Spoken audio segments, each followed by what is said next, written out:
Demonstrations we saw earlier today were peaceful, but the pattern we've seen has been violence and destruction at night. Mayor Michael Hancock joins us live via Zoom. And Mr. Mayor, the simple question, how will this curfew be enforced tonight?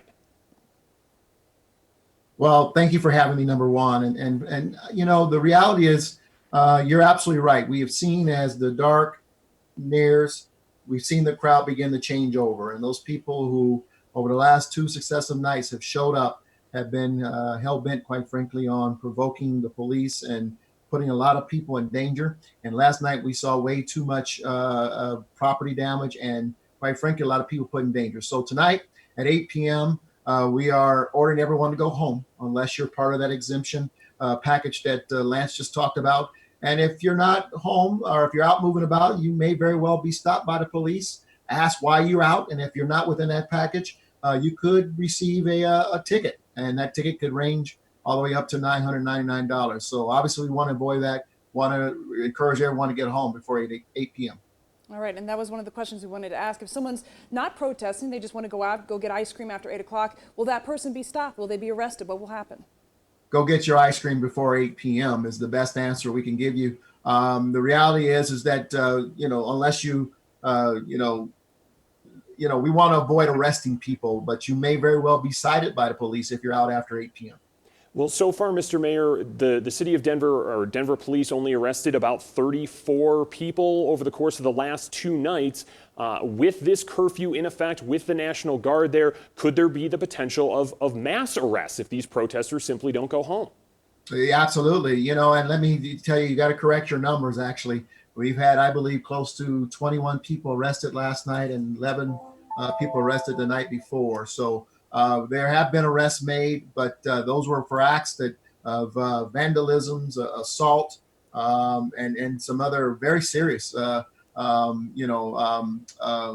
infractions. Tonight, obviously, we would prefer to just encourage people to get in your car, go home, go directly home before 8 p.m. If you're out after 8, you could face arrest, but it more likely will be a citation from a police officer. All right, and I want to ask you, Mayor, we know there's a Zoom meeting for protesters tonight, but we're looking at this crowd right now, and it looks like hundreds of people are still out protesting. Do you know, is there a plan for the protest to end, or is this still going to be on?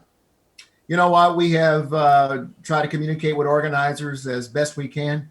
And I got to tell you, I want to really say to the organizers of yesterday, again, there were 3 peaceful, successful demonstrations. Today we had one earlier, actually, while I was speaking on the City Hall front yard, and there was a peaceful march taking our demonstration across the street.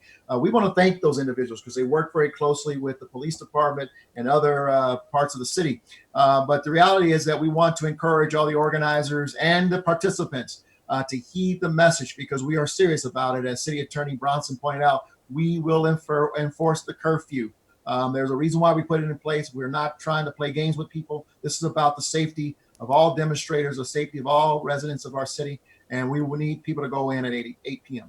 And Mr. Mayor, Minnesota's governor said today that the violent protests that are going on there are no longer about George Floyd's death. Do you think that's the case here in Denver, and is that part of the reason for this curfew? Yes, absolutely. Let me be very clear. I've had conversation with mayors from LA to New York, and I got to tell you, we're seeing the same pattern. As night falls, we're seeing very dangerous incidents occur in our cities. There's nothing about George Floyd that comes out of damaging City Hall, breaking 100 windows, damaging the McNichols building or the Colorado State Capitol or the Colorado Supreme Court or private property along 16th Street Mall. There's nothing about George Floyd in that action. And there's nothing about the spirit in which people have come together to demonstrate in that action. So, the governor's absolutely correct. I believe there is some organized activity as part of this vandalism, these acts of provocation in our cities and across the nation. And that's why many cities are invoking curfews, calling in the National Guard. And we're serious about it. We're going to keep our people safe. We're going to guard property, and we're going to restore order. We're not going to allow these people to run rampant in our city and putting everyone in danger, including our law enforcement. All right, thank you so much, Denver Mayor Michael Hancock, for joining us today. He said, we're not trying to play games. Go home, be home by 8 o'clock. Now, today's protest started